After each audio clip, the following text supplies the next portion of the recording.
মাঘ মাসের শুক্লা পঞ্চমী তিথি। আর মাঘ মাসের শুক্লা পঞ্চমী তিথি মানেই সবার আগে সরস্বতী পুজো।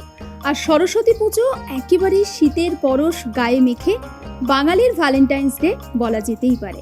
কারণ আমরা প্রত্যেকেই জানি সরস্বতী পুজো মানে ছোটবেলাতে আঁকা বাঁকা হাতে আমাদের প্রত্যেকেরই কোনো এক সরস্বতী পুজোর সকালে হাতে খড়ি হয়েছে। তারপর আমরা প্রত্যেকে বড় হয়েছি এবং অনেকে কর্মজীবনে প্রবেশ করেছি। হয়তো সরস্বতী পুজো মানে অনেকের কাছে স্কুল বা কলেজের রিইউনিয়ন হতে পারে, কিন্তু যারা অফিসে কর্মরত তাই বলে তারা কি সরস্বতী পুজোর আমেজটা উপভোগ করবেন না? তা তো হতে পারে না। তাই আর প্লাস নিউজে সরস্বতী পুজো ঠিক কেমনভাবে উদযাপন হচ্ছে, ঠিক কিভাবে পালন করা হচ্ছে, আমাদের সহকর্মীরাই বা কেমনভাবে এই সরস্বতী পুজোর কাজে ব্যস্ত রয়েছে, সবটাই আপনাদের সামনে তুলে ধরছি। এবং অবশ্যই জানবো, যেহেতু আমরা ছোট থেকে প্রত্যেকে বড় হয়েছি, সেই সময় সরস্বতী পুজো কেমন ছিল আর এখনকার সরস্বতী পুজোর মধ্যে পার্থক্যটা ঠিক কতটা। তবে আমাদের সঙ্গে রয়েছে আমাদের সব থেকে সিনিয়র সুজয়দা। আমি সুজয়দার কাছে আগে সরস্বতী ঠাকুরের জন্ম বৃত্তান্তটা একটু জেনে নেব। না, আমি তো এই বিষয়ে খুব পণ্ডিত মানুষ নই, তবে নৃসিংহপ্রসাদ ভাদুড়ির নানান রকম বক্তব্য থেকে কিছুটা জানার চেষ্টা করেছিলাম, আর কিছুটা সামান্য কিছুটা পড়াশুনো করে। সেটা হচ্ছে সরস্বতী বলতে একটা ধারণা আমরা যেটা তৈরি করতে পারি সেটা হচ্ছে শব্দ। মানে বাগদেবী, বাক শব্দের অর্থ হচ্ছে শব্দ, মানে মুখ নিঃসৃত যে শব্দ সেটাকে বাক বলে হয়, আমরা বাক বলি। সেখান থেকে বাগদেবী আছে সরস্বতীর নাম। তো এর কারণ হচ্ছে মানুষ পৃথিবীর সেই উন্নততম প্রাণী যার কল্পনা শক্তি আছে, এবং সেই কল্পনাকে সে যদি অন্য কারোর সঙ্গে প্রকাশ করতে চায়, কল্পনা প্রকাশ করার জন্য একটা নিজস্ব কাল্পনিক ভাষা দরকার।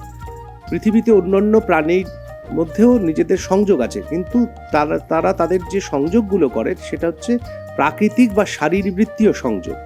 মানুষ একমাত্র তার কল্পনা বা বুদ্ধির সংযোগ ঘটাতে পারে। আর সে কারণে এই যে মুখনিসৃত যে শব্দ, সেই শব্দকে বলা হয় ব্রহ্ম। যেখান থেকে যে ব্রহ্ম, আমরা যে ব্রহ্মার কথা বলি, মানে যিনি সৃষ্টিকর্তা, তাই সরস্বতী অ্যাকচুয়ালি সেই ব্রহ্মার মুখনিসৃত সেই প্রথম কাল্পনিক শব্দ, যা একজনের সঙ্গে আরেকজনকে সংযোগ করতে সহযোগিতা করে। আবার একই অর্থে যেহেতু ব্রহ্মা এবং সরস্বতী তা এক দেহেরই দুই রূপ, অর্থাৎ যদি ব্রহ্মা না থাকতেন তাহলে সরস্বতীর জন্ম হতো না। আবার যদি সরস্বতী না থাকেন তাহলে ব্রহ্মারও অর্থ হয় না, কারণ ব্রহ্মার স্বরূপকে বুঝতে গেলেও সরস্বতীকেই বুঝতে হয়। সে কারণে একই অর্থে আমরা তাকে অভিন্ন হৃদয় বা অভিন্ন আত্মাও বলতে পারি। অনেকে সে কারণে ব্রহ্মাণীও বলেন সরস্বতীকে। তো এইরকম নানান রকম পুরাণের গল্প কথা আছে, কিন্তু বাস্তব জীবনে আমার যেটা মনে হয়েছে সেটা হচ্ছে যে মানুষের এই কল্পনা শক্তির ভাষার নামই হচ্ছে দেবী সরস্বতী, যাকে আমরা পুজো করি এবং যাকে আরাধনা করার মধ্য দিয়ে আসলে আমাদের সংস্কৃতি, শিল্প, ভাষা এবং জ্ঞানের চর্চা করা হয়।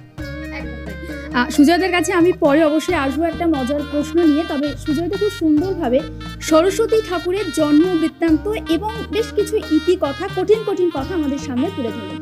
আপনি কি জানেন, বৈদিক মতে সরস্বতী মানে একটি নদীর নাম, এবং যে নদী উর্বরতা এবং শুদ্ধতার প্রতীক। এরকম ছোট ছোট ইনফরমেশন দেব। তবে যারা এখানে বসে রয়েছে, ভীষণভাবে কাজ করছে, তাদের সঙ্গে একটু কথা বলি।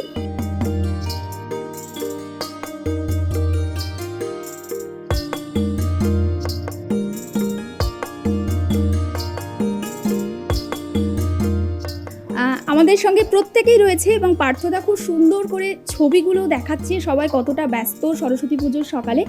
আমি সায়ন্তিকাদিকে দিয়ে শুরুটা করি। সায়ন্তিকাদির কাছে আমার যে প্রশ্নটা থাকবে, অবশ্যই সরস্বতী ঠাকুর মানে তো আমরা জানি যে বাঙালির ভ্যালেন্টাইন্স ডে, এবং পশ্চিমী ভ্যালেন্টাইন্স ডেকে কার্যত তুড়ি মেরে উড়িয়ে বাঙালি আজকের দিনেই ভ্যালেন্টাইন্স ডে পালন করে থাকে। সায়ন্তিকাদিকে আমার সঙ্গে সহমত? দেখো, একদম তাই। যতই আমরা 14ই ফেব্রুয়ারি ভ্যালেন্টাইন্স ডে মানে একদম লিখিত তারিখ হিসেবে মানি, আমরা যারা বাঙালি, আমাদের কাছে কিন্তু সকালবেলা বাড়িতে অঞ্জলি দিয়ে তারপর বাড়িতে জানিয়ে হোক বা লুকিয়ে হোক সেই প্রিয় মানুষটার হাত ধরে শাড়ি পাঞ্জাবিতে গল্প লেখার দিনটা যেটা, সেটা কিন্তু সরস্বতী পুজো। এবং নিঃসন্দেহে, এবং তুমি যেরকমটা বললে, সত্যি সকাল থেকে মানে একদম আজকে প্রত্যেকটা বছরের মতো এই বছরেও অন্যরকমভাবে এই দিনটা আমাদের কাটছে। এবং অবশ্যই যারা আমরা কাজের মধ্যে রয়েছি তাদের কাছে তো আলাদা করে আর বাঙালির ভ্যালেন্টাইন্স ডে কাটানো হয় না, কিন্তু এই কাজের মধ্যেই একে অন্যের গল্প ভাগ করে নিতে নিতে এটাই আমাদের ভ্যালেন্টাইন্স ডে এবং এটাই আমাদের সরস্বতী পুজো। এবং ইতিমধ্যে চূড়ান্ত ব্যস্ততা, চূড়ান্ত প্রস্তুতি চলছে। আমরা যে বাইরে গিয়ে ঘুরতে পারছি না, ভ্যালেন্টাইন্স ডে পালন করতে পারছি না, সেই বিষয়টাকে আলাদা করে রেখে এই মুহূর্তে একদম নিজেদের মতন করে আমরা প্রস্তুতি চালাচ্ছি। এবং যারা এই ভিডিও আর কিছুক্ষণের মধ্যেই আপনারা দেখবেন, সরস্বতী পুজো এবং অবশ্যই বাঙালির ভ্যালেন্টাইন্স ডের অনেক শুভেচ্ছা। একদম। আমি আবারও ফিরবো সায়ন্তিকাদির কাছে। তবে সরস্বতী পুজো মানে আমরা সবাই জানি একটু আধটু খাওয়া দাওয়া। রিয়া রয়েছে আমাদের সঙ্গে, আমি রিয়ার কাছে যে প্রশ্নটা রাখবো, রিয়া, চাইনিজ নাকি আজকের দিনে বাঙালি খাবার কোনটা প্রেফার করছো? বাঙালি খাবার। সরস্বতী পুজো মানে আমার কাছে স্পেশালি, অনেকে ভাবে যে আমার কাছে নস্টালজিয়া, অনেকে ভ্যালেন্টাইন্স ডে বলে, অনেকে মানে ছোটোদের কাছে স্পেশালি যারা অফিসিয়ালি ছুটি দিনটাকে করে। তো আমার কাছে নস্টালজিয়া পুজোর, মানে আগের ছোটোবেলায় যেটা আমি করতাম সেটা হচ্ছে যে আমি বন্ধুর সাথে বেরোতাম, পুজো স্কুলের যে পুজোটা হতো সেখানে আলপনা দেওয়া থেকে শুরু করে সবটা আর কি বন্ধুর সাথে করতাম। এখন অবশ্য সবাই বড় হয়ে গেছে, সবাই নিজেদের কাছে ব্যস্ত, তো সেটা আর হয়ে ওঠে না। কিন্তু এবার বড় হয়ে যাওয়ার পর আর কি বলবো আমি, তো আমি এটাই বলবো যে বাঙালি খাবার তো খেতেই হবে পুজোর সময়।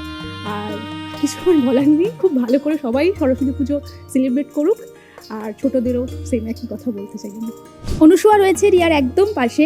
অনুসুয়া, স্কুলের সরস্বতী পুজো নাকি অফিসের সরস্বতী পুজো? না, আমার কাছে দুটো দুরকম, দুটোই আমার কাছে পছন্দের। স্কুলে একরকমভাবে সরস্বতী পুজো কাটাতাম, এখন অন্যভাবে। দুটোই দুরকম আমার কাছে ভালো। স্কুলে সেই আবেগ, সেটা অন্যরকম। সব থেকে বড় কথা, সরস্বতী পুজোর আগের দিনে অন্য স্কুলে যাব, কার্ড দেবো তাদেরকে, ওইটা একটা অন্যরকম সরস্বতী পুজো ছিল। এখন ওইসব নেই, এখন অন্যরকম পরিবর্তন হয়েছে, কিন্তু দুটো দুরকম আমার কাছে। দুটোই আমার কাছে পছন্দের। আরও পরবর্তীকালে যাব, আরও বয়স্ক হব, তখনও সরস্বতী পুজো আসবে জীবনে, তখন আরও অন্যরকম উপভোগ করব, এক্সপিরিয়েন্স হবে, কিন্তু সবটাই ভালো। অনুসুয়ার পরে রিয়ার পাশে আমাদের অফিসের একজন নতুন একদম সদস্য। আমি প্রথমে জানবো তোমার নাম কি, আর এই অফিসে সরস্বতী পুজো তোমার কেমন লাগছে? আমার নাম সঞ্চিতা। আমার বেশ ভালো লাগছে। আগে মানে ইউনিভার্সিটিতে সরস্বতী পুজো কাটিয়েছি, সেই সরস্বতী পুজোটা একটা বন্ধুদের সাথে আলাদা ছিল, আর এখানে সরস্বতী পুজো অফিসে সবার সাথে একটা অন্যরকম মেজাজে। সরস্বতী পুজো সবসময়ের জন্যই একটা আবেগ ছোটোবেলা থেকে। হ্যাঁ, ছোটোবেলায় যদি স্মৃতি বলতে হয়, এখনও পর্যন্ত সরস্বতী পুজো মানে অন্য দিনের খাবার না খেলেও খিদে পায় না, থাকে, কিন্তু পুষ্পাঞ্জলি, সরস্বতী পুজো পুষ্পাঞ্জলি একা মনে যেন খিদে পেয়ে গেছে। এটা ছোটো থেকে হয়ে গেছে, আজও পর্যন্ত হয়ে গেছে। আর বয়স বেড়েছে ঠিকই, পুজো পুজোর জায়গাটাতেই আছে। সরস্বতী পুজো মানে বাঙালির একটা আবেগ, আমার কাছেও সেটা, এবং হইহুল্লোড় আড্ডা সবসময় সেটা থাকে, সেটাই আছে। আমি প্রথমে শুরু করেছি সুজয়দা, বাঙালির ভ্যালেন্টাইন্স ডে তোমার কাছে। এটা খুব কঠিন প্রশ্ন এবং খুব পার্সোনাল প্রশ্ন।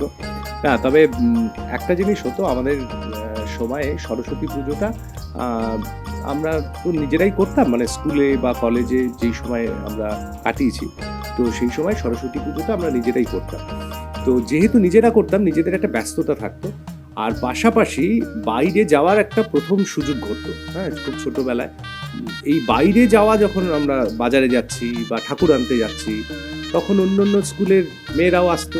খুব স্বাভাবিকভাবে সেই আকর্ষণটার জন্যই বাইরে যাওয়ার, কে বাজার করতে যাবে, কে ঠাকুর আনতে যাবে, তার একটা ধুম পড়তো। তো এইটা আমাদের সময় ছিল, আশা করি এখনও সেই রকমই আছে। তবে আমাদের মানে আমার ছোটোবেলা থেকে স্কুল লাইফ বা কলেজ লাইফে আমি খুব ব্যস্ত থাকতাম সাংস্কৃতিক অনুষ্ঠানগুলো, তার আয়োজন ইত্যাদি নিয়ে। আর খুব সেইখানেই কিন্তু খুব সুযোগ ঘটতো অনেক মেয়েদের সঙ্গে পরিচয় হওয়া। শুধু নিজেদের নয়, অন্য অন্য স্কুলে গিয়ে আমরা অনুষ্ঠান করতাম, বা তারা আমাদের স্কুলে অনুষ্ঠান করতে আসতো। ফলে সেটা আমাদের কাছে একটা মনে হতো যেন ওই আমরা তো বয়েজ স্কুলে পড়তাম, মানে আমাদের এরকম ছেলেমেয়েরা একসাথে পড়তাম না। এই একটা দিন মাত্র স্বাধীনতা আছে যেখানে নতুন বান্ধবী জোগাড় করা বা বান্ধবীর সাথে গল্প করা যায়। চাদর দিয়েও আমরা প্যান্ডেল তৈরি করে নিতাম, যেটা আজকের ডেটে হয়তো এরকম নেই। আমাদের কাছে মানে রাত জেগে চাদর পাট কাটি, সেই দিন পুজো হচ্ছে আমাদের, সরস্বতী পুজো আমাদেরকে করতে হবে, এটা ছাড়া আর কোনো কিছু বা ইয়ে থাকতো না বিষয়টাতে। আর রাতের বেলা ওই বিছানার মধ্যে শুতে হবে, সবাই মিলে আড্ডা হই হুল্লোড়, ওই বিষয়টা থাকতো। একদম তাই, অর্থাৎ সরস্বতী পুজো মানে আবারও সেই ছোটবেলার নস্টালজিয়ায় ভেসে যাওয়া, সেটা অন্তত সুজয়দার সুমন্তদার কথা থেকে স্পষ্ট। এবার বলি, সরস্বতী পুজোর বাহন হচ্ছে রাজহাঁস। এর একটা খুব সুন্দর একটা তত্ত্ব আমি আজকে দেখলাম। দেখুন, রাজহাঁস এমন একটা প্রাণী, যদি আপনি পাত্রে দুধ এবং জল রাখেন, রাজহাঁস কিন্তু দুধ শুষে নেওয়ার ক্ষমতা রাখে। তাই এটা থেকে বলা হয় যে সমাজে ভালো খারাপ দুটো দিকই থাকবে, তুমি খারাপটা বর্জন করে ভালোটাকে গ্রহণ করো। আমাদের পুজোর প্রস্তুতি একদম তুঙ্গে বলা যেতে পারে, আর কিছুক্ষণের মধ্যেই আমাদের পুজো শুরু হবে।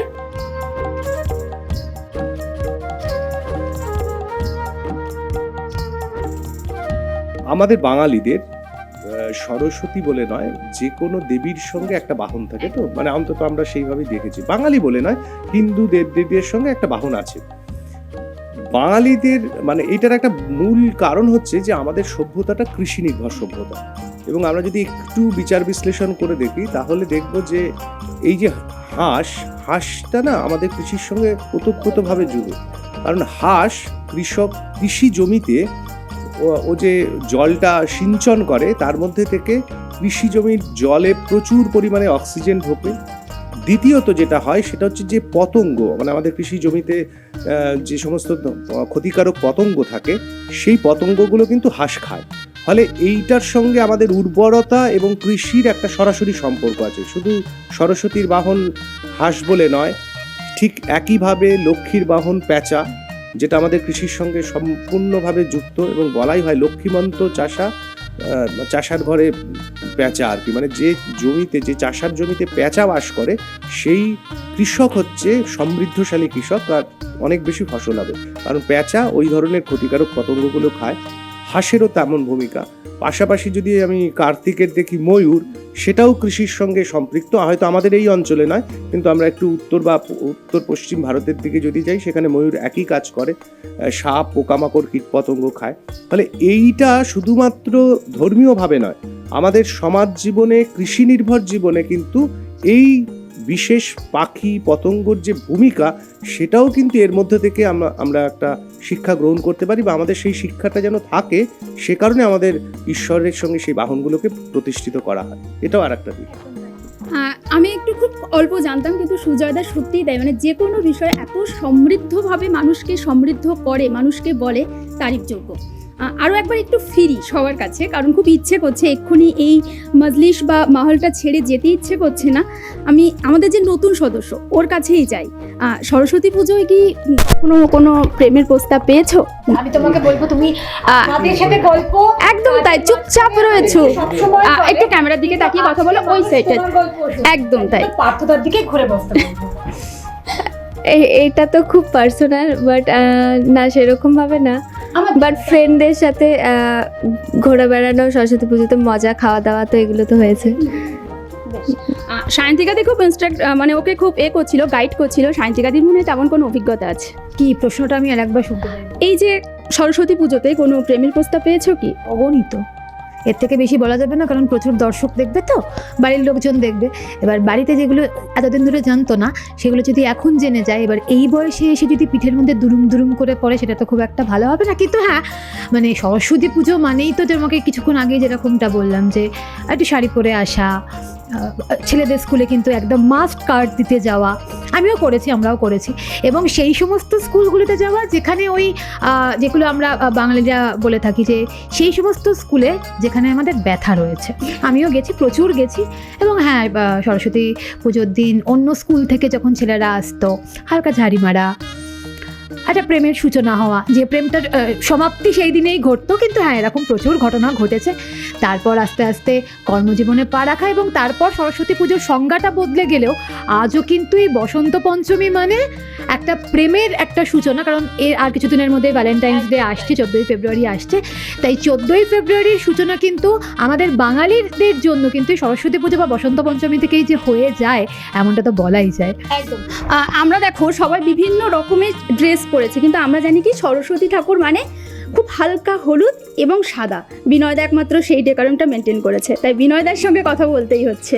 এতগুলো মেয়ে, তার মাঝখানে তুমি একা মেনটেন করেই যাচ্ছ পোশাক, কি মনে হচ্ছে? ছোটোবেলাতেই একটু রসিক ছিলাম, যখন স্কুল লাইফ পড়তাম, বয়েজ স্কুলে পড়তাম। এই যে গার্লস স্কুল না, কখন যে সরস্বতী পুজো আসবে, কখন তারা নিমন্ত্রণ করতে হবে, কার্ড দিতে হবে, এটা শুধু মানে আমি যেতে পারবো, মানে এইটাই নিয়ে আমাদের মধ্যে লড়াই হতো, কারা কারা যাবে। আমি তো সবসময় প্রথমেই থাকতাম যে আমি ওই স্কুলে যাবো, যেহেতু গার্লস স্কুল, বয়েজ স্কুলে অত ইন্টারেস্ট ছিল না। সেই জন্য ছোটোবেলাতে প্রেমে পড়তাম, মানে প্রেমে পড়ছি প্রচুর। মানে আমি ছোটোবেলা থেকেই প্রেম করেছি, আমি বলতে নাই লজ্জা নেই, আমার বাড়ির সবাই জানে আমি ছোটোবেলা থেকে প্রেম করতাম। এটা আমার ভালো, মানে এটা আমার ভালো লাগতো। আর এই সরস্বতী পুজোটা, ভ্যালেন্টাইন ডেটা তো আমি কলেজে ইউনিভার্সিটিতে গিয়ে জেনেছি, আমি জানতাম না ভ্যালেন্টাইন ডে কে। কিন্তু আমি সরস্বতী পুজোটা আলাদা, সেই রঙিন থাকবে, সবাই শাড়ি পরে বেরোবো, হ্যাঁ একসাথে ঘুরতে যাবো, হাত ধরে যাবো, এটাই হলো আনন্দ। এইটাই, এই জিনিসটা এখনও মেনটেন করি, চাই সবাই মিলে। এই যার জন্য সবাই আমার পাশে বসে আছে, আমিও বসে আছি, ভালো লাগছে।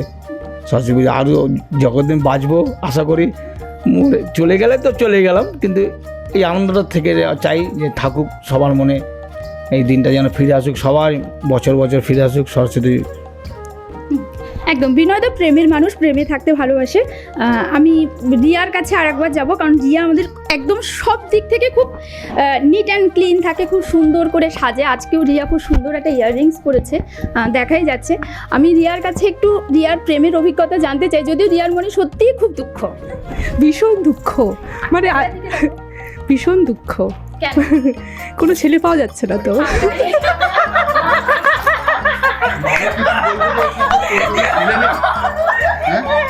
রিয়ার কথা শুনে আমি বসে পড়লাম। একটা ছেলে খুঁজে বেড়ানোর জন্য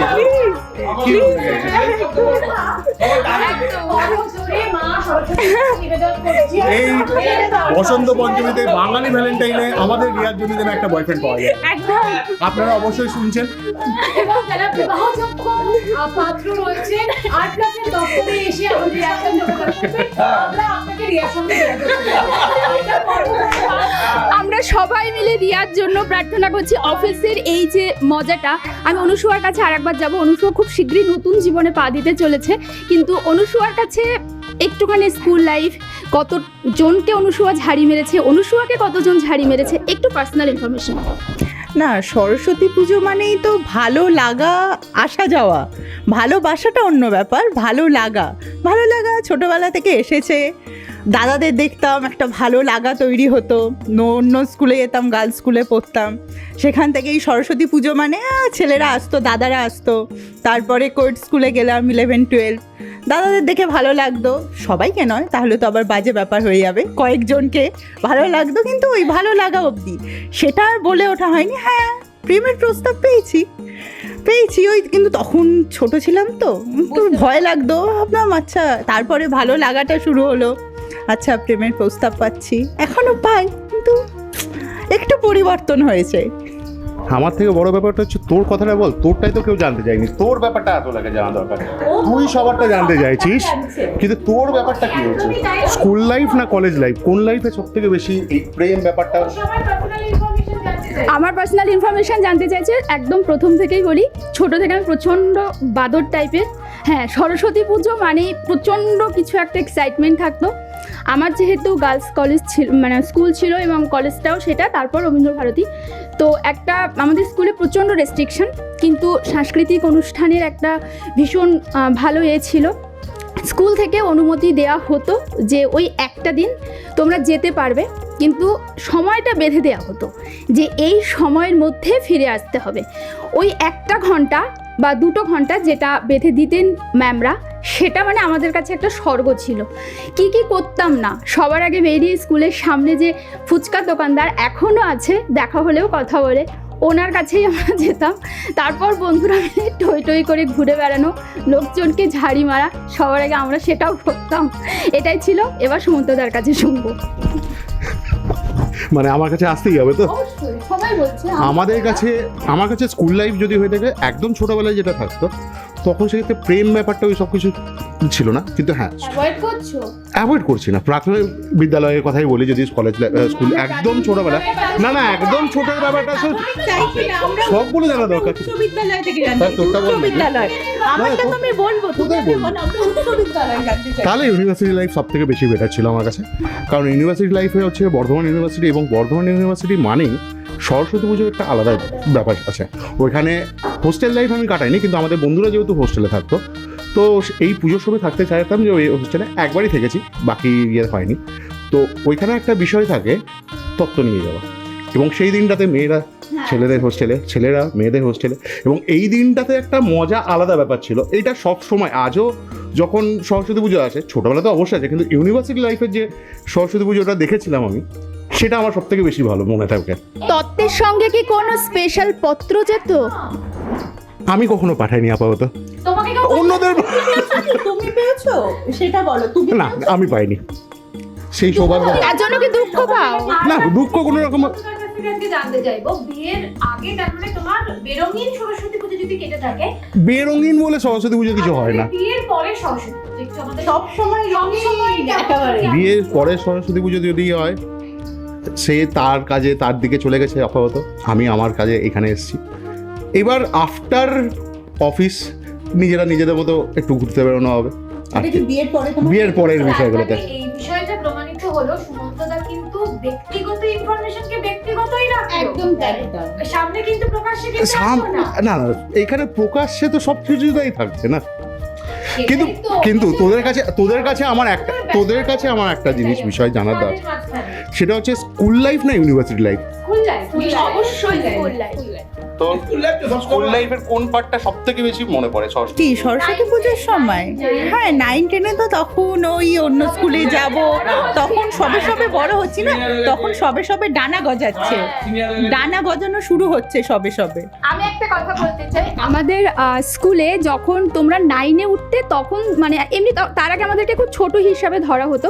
9-এ ওঠা মানে তোমাকে এবারে সরস্বতী ঠাকুর আনতে যাওয়ার অনুমতি দেওয়া হচ্ছে। এবার যে দলটা থাকতো সেই দলে তুমি থাকবে কিনা সেটা আবার ক্লাস 10 কিংবা 11-এর দিদিরা ডিসাইড করতো। তাই একটা খুব এক্সাইটমেন্ট থাকলো, কবে 9-এ উঠবো, কবে বড় হব, কবে ঠাকুর আনতে যাব, এরকম দারুণ দারুণ মজা ছিল। তাই যদি বলেন যে ডানা গজানো কবে, 9 থেকেই। হাস্য কেন? প্রত্যেকেরই 9 থেকেই হয়, আমাদের কেউই নেই যে 8 বা 7 ওই সময় থেকে আছে। 9-10টা ডানা গজানোই থাকে, এবং 11-12টাতে হচ্ছে আলাদা ব্যাপার। আর কি ব্যাপার 11-12 ডানাটা গজিয়ে কি ব্যাপার? ডানা গজিয়ে ছাটাও চলে যায়, সেটাও যায়, কারণ ফুলেরটা সামনে হচ্ছে সমুদ্র তখন ছিল। আজকের ডেটে সমুদ্র নয় ওটা, কিন্তু আমাদের সময় যে সময়টা ছিল তখন সাথে 12 ক্লাসে দুটো পেপার একসাথে দিত। আর সরস্বতী পুজো সেই সময় যদি হতো, সেই সময়টা তার কোনো জায়গায় বেরোনো যেত, পরীক্ষাটা আগে দিতে হবে না ভালো করে। আচ্ছা, আরো একটা কথা, এই সরস্বতী পুজোর স্মৃতি নিয়ে যখন আমাদের কথা হচ্ছে, তখন কিন্তু একটা বিষয় যেটা বলতেই হচ্ছে, যেটা আমরা একটুখানি প্রত্যেকে মিস করলাম, যেটা হয়তো কম বেশি আমরা এখনো পর্যন্ত মেনটেন করি, যে সরস্বতী পুজোর আগে কুল খাওয়া যাবে না। জুলেখা মনে আছে নিশ্চয়ই তোমারও, যে এটা কিন্তু মা বাবারাও একটা ভয় দেখাতেন, এবং একটা বিষয় থাকতো, কারণ সরস্বতী পুজোর পরেই পরীক্ষা থাকতো, যদি কুল খেয়ে নেওয়া হয় তাহলে কিন্তু অবধারিতভাবে পরীক্ষাটা একদম উচ্ছন্নে গেল। কুলের কথা যখন উঠলো, সরস্বতী পুজোর আগে কে কে কুল খেয়ে নিয়েছিল? খাইনি আমি একদম আমি খেয়েছি তো তাতে যেটা বলা হতো যে হ্যাঁ, তখন না, তখন তো সেই টোপা নাকলি কুল ভয় তো ছিলই, কিন্তু নাকলি কুল বড় বড় কুল সামনে যখন দিত তখন খেয়ে নিতাম, তখন পরে দেখা যাবে, কিন্তু ওই একটা ভয় ছিলই। সবাই যখন খেত না, আমরা খেতাম, ভাবতে পরীক্ষা মনে ফেল করে যাবো, এই কথা ছিল করেছে কি না, ফেল করিনি, কিন্তু কি মা সরস্বতীর আশীর্বাদ হ্যাঁ সময় বর্ষণ করে প্রেমে ফেল করিনি, প্রেমে ফেল করনি না কিন্তু প্রেম তো ছোটোবেলাতেই করতাম, বলতাম তো যে ছোটোবেলাতে প্রেম করেছি, সেই মজা আলাদা। হ্যাঁ, মানে ছোটোবেলায় আমি 5 থেকে প্রেম করতাম, সেই কচি কচি হাতে লাগা এখনও মনে আছে, আমার কাছে যত্ন সহকারে রেখেছি। হ্যাঁ, তোমরা সেই মানে ওই এখনও আমি মানে একটা না, এগুলো আমি না ডায়েরি লিখতাম, যেহেতু ডায়েরি লিখতাম ছোটোবেলাতে, আমি ডায়েরি লিখতাম, একটা নিঃসন্দেহে ভালো। ডায়েরি লিখতাম যে প্রতিদিন কী করেছি, এর মধ্যে ঝগড়া হয়েছে সেটাও লিখে রেখেছি, পরেও পড়েছে মিটে গেছে, আমি এরকম করতাম। বইয়ের মধ্যে দিয়ে বই দিতাম, বইয়ের মধ্যে প্রেম পত্র দিতাম, এগুলো ছিল। আমার তখন তো মোবাইল ছিল না, তখন এটা খুব ভালো লাগতো, কিন্তু আমার জীবন হয়নি তার সাথে আমার বিবাহ মানে তার সাথে আমার কোনো লাইফ সেটেলমেন্ট হয়নি, ওটা কারণ ছিল। তার বাড়িতে রাজি ছিল, আমার তখন খুব ফার্স্ট ইয়ার পর্যন্ত আমি রাজি হইনি, মানে রাজি হইনি, চাকরি বাইরে পাইনি। যেদিন তার বিয়ে সেদিন আমি চাকরি পেয়ে গেলাম। এটা আমার কাছে প্রাকৃতিক জীবন। আমি এবার একটু জুলেখার কাছে বলবো। জুলেখা, এতক্ষণ ধরে তো আমরা একাধিক বিষয় নিয়ে আমরা কথা বললাম, কিন্তু এবার তোমার কাছে আমি বুমটা ফিরিয়ে দেব এবং আমাদের মধ্যে মাম্পিদি রয়েছে এবং তুমি পরিচয় করিয়ে দেবে এবং একেবারেই সদ্য বিবাহিতা এবং বিয়ের পরের প্রথম বাঙালির ভ্যালেন্টাইন্স ডে, প্রথম সরস্বতী পুজো। মাম্পিদির এক্সপিরিয়েন্স আমরাও শুনবো, আমাদের দর্শকরাও শুনবে। তোমার কাছে বুমটা ফিরিয়ে দেবো জুলেখা। যেহেতু সায়ন্তিকাদি পুরো পরিচয়টা করিয়ে দিল, মাম্পিদির কাছ থেকে আমি অভিজ্ঞতাটাই একদম তাই। আমাদের সহকর্মী অবশ্যই মাম্পিদি এবং চেনে, সবাই মোটামুটি মাম্পিদিকে কম বেশি চেনে। সায়ন্তিকাদি প্রশ্নটা করে দিয়েছে, আমি প্রশ্নটা রিপিট করছি না, শুধু উত্তরটা নিচ্ছি মাম্পিদির থেকে। ভ্যালেন্টাইন্স ডে আমার কাছে আগেও 0 ছিল, এখনও 0। না হলে আমি অফিসে এসে হাজির হতাম না। তো অ্যাজ ইউজুয়াল আমরা মজা করছি। না, আমাদের মাম্পি কিন্তু কোন এক সময় সরস্বতী পুজোয় সরস্বতী ঠাকুর হয়েই চলে এসেছিল। হ্যাঁ, আমি সেবারও অফিসেই এসেছিলাম ভ্যালেন্টাইন্স ডেতে, এবারও আমি অফিসেই এসেছি। সে কিছুই না, বাড়ি চলে যাও। বাড়িতে গিয়ে কি প্ল্যান? বাড়িতে তো যাবো, খেয়ে দে ঘুমিয়ে পড়ো, মানে পার্সোনাল কিউরিওসিটি। খেয়ে দে ঘুমিয়ে পড়ো, এখানেই ফুল স্টপ। অনুষ্কা সে ঘুরতে যাওয়ার প্ল্যান আছে। আছেই তো। ছবি তুলে দেবে? হ্যাঁ, একটাই তো ছবি তুলতেই হবে। না, একটাতে কখনো হয় না, 20টার মধ্যে একটা ভালো হয়। এটার মধ্যে একটা ভালো হয়। আচ্ছা, ভালো মতো শোনা দরকার আছে, যে ছবি তুলবে তার জন্য এই ব্যাপারটা বলা হলো। কিন্তু একদম তাই। তাহলে বলো ভালো করে ছবি তুলে দিতে। বলো অন ক্যামেরাতে, বলো ভালো করে যেন ছবি। সুমন্তদার দিকে ক্যামেরাটা প্যান করো, বলো। অনুসূয়া যেন ভালো করে ছবি তুলে দেওয়া হয়, নয়তো সেক্ষেত্রে 20টার মধ্যে একটা, যেটা ও বলেছে সরস্বতী পুজো বলে কথা, আমি বলে দিয়েছি। কিন্তু তোর অনুষ্কা হ্যাপি? ভীষণ, একদম তাই। আমাদের এখানে আমরা এই পর্বটা শেষ করছি, কিন্তু না, পুজো শুরু হবে খুব শীঘ্রই। আমাদের পুজোটা ঠিক কেমনভাবে হয়, আমরা খুব মজার মধ্য দিয়ে হাজার ব্যস্ততা সত্ত্বেও এই যে কিছুটা সময় আপনাদের সঙ্গে ইন্টারাক্ট করলাম, কে কীভাবে সরস্বতী পুজোটা সেলিব্রেট করছি, আজকে অফিসে ঠিক কতটা মজা হচ্ছে কাজের মধ্যে তুলে ধরলাম। আর অবশ্যই দেখতে থাকুন আমাদের পুজো কিভাবে হয়, সেটাও দেখাবো আপনাদের। নজর রাখুন আর প্লাস নিউজ ডিজিটালে।